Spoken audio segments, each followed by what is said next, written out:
I would like to say thank you for interviewing me. I'd like to say something small about myself. I was born in Israel. I came to the United States back in the 80s when President Reagan was the president of the United States. I would like to thank him because he gave me the opportunity to stay in this country. He gave all of us foreigners asylum to stay here. He gave us the right to stay. That's why the first thing I'd like to thank. And second thing, I worked hard, my family worked hard to be who we are today. Like my father said to us when we were children, when we came to the United States, we are the immigrants of this country. We are not from this country. We are the foreigner from this country. We must be worthy and we must show respect to this land who has given us the opportunity to be here. I know a lot of people are upset about ICE, about immigrations, with the President Donald Trump. I would just like to say, in my time, back in the 80s and the 90s, it took me over 18 years to become a U.S. citizen. And the United States citizenship made a mistake on my paperwork twice when I had to refile. And my father paid a lot of money for the attorney fees so we can become citizens. And now I see people out here protesting. They don't know the hardship that my family and myself and probably hundreds of other families who came to this country with the hardship. We didn't have welfare. We didn't have food stamps. We didn't have medical. We did not have no rights. We were just illegal. We couldn't go and get help from nothing, from any government sources back in the days. We had to go beg. We had to work. We worked hard. My mother worked for McDonald's. My dad worked for a donut company. I can't remember the name. Rolling Pin Donuts in Burlingame. We worked hard. When I see people these days protesting how United States is discriminating against aliens, not aliens, for illegal aliens coming to this country, it kind of hurts me because my father taught me to respect the country. When the new people come to this country, they take advantage of it. So the person who really needs the help, who do we know who really needs the help anymore? People just come here. I understand it's the land of the free opportunity. Yes, it is. But the new people who come to this country should not take advantage of the United States. Should not take advantage of the program. Go out there, work hard. If the parents work hard like my parents and many parents back in the days, the child will see respect, will see honor, will respect this country even more instead of looking for all these handouts everywhere. So before anybody goes out there and start thinking that United States is a racist country against immigrants, and regardless who's in, Donald Trump or whoever it is, or Obama or Clinton, just remember there is respect of the country. People are upset. My opinion is Obama could have did something to let everybody in this country in. He can just do whatever he has to do, just like he did the Obamacare. And believe me, he could have did something to let all these immigrants in this country to stay safe. So I have to say at this time, we'll take a few minute break. Ready. Yes, my name is Avraham from Avraham Supplies, 7126 International Boulevard in Oakland. I basically opened this business around 4 years ago. And the business was doing quite successfully while I opened up. I'm selling restaurants and bakery supplies. Around a year and a half ago to 2 years, I was getting knocks on my door from AC Transit. They were sending me pamphlets or telling me that they're going to do construction outside my place and they're going to put a new bus terminal.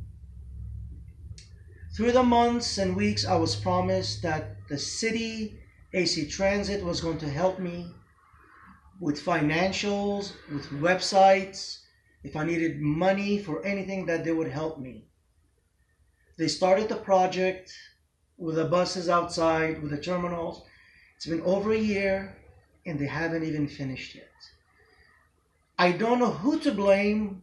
Is it AC Transit, the contractors, the city, the mayor, the permits people? I'm not really sure who to blame. But they have ruined my business. Not just mine. Many people are on this block because they have taken all the parking spaces away from us. I am losing customers because some of my products are heavy. I have to close my business, ask my customers to step outside while I lock the door to deliver it to their vehicles. I have some customers that they will not leave their vehicle because they are scared of the people outside, because I am across a liquor store. Some people are get scared. They're not used to this type of neighborhood, and I cannot blame them. So I have to go between inside and outside of my store. I get a lot of customers, a lot of basically female customers are very scared. They're not used to this environment. I try to confront them to make them feel good, but they're still too scared. The business is not doing so successfully right now because of the parking situation. They have 2 lanes. They closed 1 lane for the bus. I don't really understand why they just open all the lanes and let vehicles to commute until they're ready to start the construction again. Then they can close it. Secondary is on between 71st and 72nd. There are always people coming here middle of the night and just illegal dumping products, from garbage to roofing material, fences, concrete blocks. Yes, the city does pick it up after 2 to 3 weeks, sometimes even longer. So customers, even myself, I cannot even park there because there's so much rubbish, construction waste, human waste, you name it, it's out there on the sides. I have to go down 2 to 3 blocks and to park my vehicle. And I do have my business here, but I'm always worried about if somebody's breaking into my car. Since I've been here 4 years, my vehicle has been broken into 3 times already. And I've been promised things from the city, and until now, no parking, no nothing, no financial helps. It's just empty talk.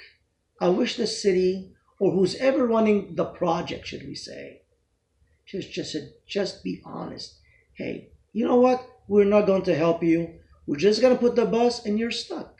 I can live with it. I know what to do. But like now, like I'm going to swing on a teeter-totter. What do I do? 1 minute I get promised I'm going to get help. 1 minute I get promised, yes, you're going to get internet. They're going to help you put up a website. 1 minute, yes, we will help you redo your whole store. 1 minute I get, yes, we'll give you financial aid. We'll give you some money. Then you get another person comes and says, oh, we only have $2 million from San Leandro all the way down to Lake Merritt. And how many stores are between this 5-6 mile run? How they can, what is $2 million for all these stores? It's really nothing. They should just be honest. You know what, Avraham? You're not getting nothing. I would be more than happy. I would show more respect for the city if they were being more honest with us owners. But the city is playing their little game. They're just trying to buy time here, time there. And politicians, nobody knows anything about politics. They're all a bunch of clowns inside. It's the same circus, but it's different clowns every day. Even the mayor, even if she's doing a great job, what's going to happen to the next person? And what's going to happen to the other one? Instead of thinking of the city, maybe first think of the people who are in the city. The people come first, then the city should become secondary, because without the people, there's no city.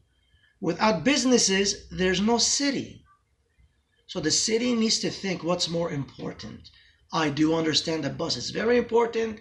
It's going to help a lot of businesses, but some businesses, like myself, I am suffering.